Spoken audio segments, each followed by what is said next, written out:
शेतकरी मित्रांनो नमस्कार.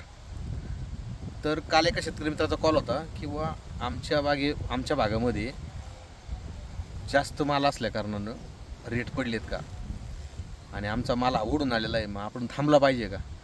तर मित्रांनो विषय असा आहे, आपल्या बागेमध्ये जी काय बागेची प्लॉटची परिस्थिती आहे, पहिलं पाणी कधीचं आहे, त्यानंतर बागेची साईज काय आहे, ओव्हरलोड माल आहे का मापात माल आहे आणि माल पिकलेला आहे का. मग माल पिकल्यानंतर 100% मालाची शेड कलर बऱ्यापैकी समजतो आपल्याला.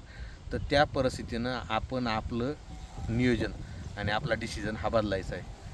तर कोण्या एका इन्स्टावरती किंवा सोशल मीडियावरती मी हे पाहिलं, त्यांनी सांगितलं की 10-5 दिवसामध्ये रेट वाढणार आहेत, मग त्यामुळं आपला बाग थांबवू का.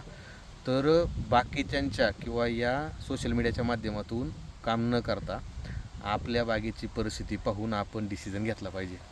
मग माल जर पिकलेला असेल तर 100% आपण हा माल विकला पाहिजे. त्यात दुसरी महत्त्वाची गोष्ट म्हणजे मार्केट हे कमी जास्त होत असतं. मग मार्केट पडलं आहे का, तर 100% थोडं 10-20 रुपयांनी पडलेलं आहे, परंतु जो टॉप क्वालिटीचा माल आहे, कलर शेड शायनिंग वजन चकाकी, ह्या मालाला आजही आणि उद्याही मार्केटमध्ये किंमत आहे. 350 ते 550 ग्रॅमपर्यंत फळाला आजही मार्केट आहे. मार्केट कमी झालेलं नाही. 100-110 रुपये मार्केट आहे, टिकून आहे.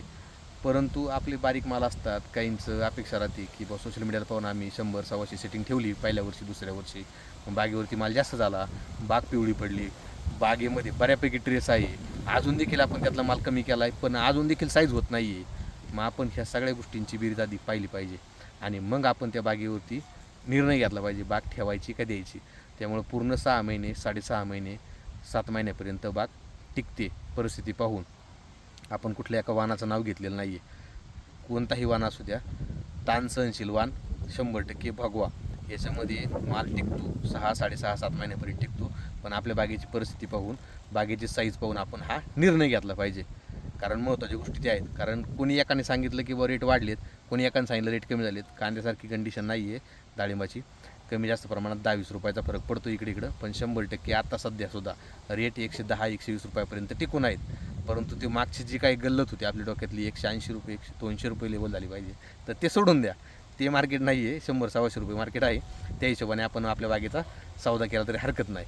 परंतु बाग कोणत्या स्टेजला आहे ते पहा आणि माल आलेला असेल तर त्यांनी उतरवा. ज्यांचा आलेला त्यांनी गडबड करू नका. 100% रेट राहणार यावर्षी, 100% गॅरंटेड. कारण माल नाही मार्केटमध्ये, काय वातावरण आहे, मग 4-5 दिवसापासून भरपूर खराब वातावरण झालं आहे. त्यामुळे टेन्शन घेऊ नका, 100% रेट वाढणार आहेत. हे 2-3 दिवस झाकळलेलं वातावरण आहे, याच्यामध्ये बाग आपल्याला टिकायला पाहिजे. फक्त पिन पॉईंट तुमचा कसलाही असू द्या, सर्कोस्पोरा असू द्या, अल्टरनेरिया असू द्या, तुमचं डाग असू द्या, कुजवा असू द्या, याच्यावर लक्ष द्या. त्यानंतर बारीक बारीक तुमचे हे असतात, डास असतात किंवा मच्छर असतात, ती देखील त्याला बऱ्यापैकी त्रास करतात. फळमाशी देखील या दिवसामध्ये वजन आणि चकाकी आणि नॉर्मल प्रमाणामध्ये शुगर उतरल्याच्या नंतर 100% त्याला डंक मारती. तर त्याच्या एक महत्त्वाचं काम करा. पुढचे दिवसच आपलेच सगळी. त्यामुळं माल देऊ का नाही देऊ हा प्रश्न काय परत कोणत्या शेतकऱ्याने विचारू नये. धन्यवाद.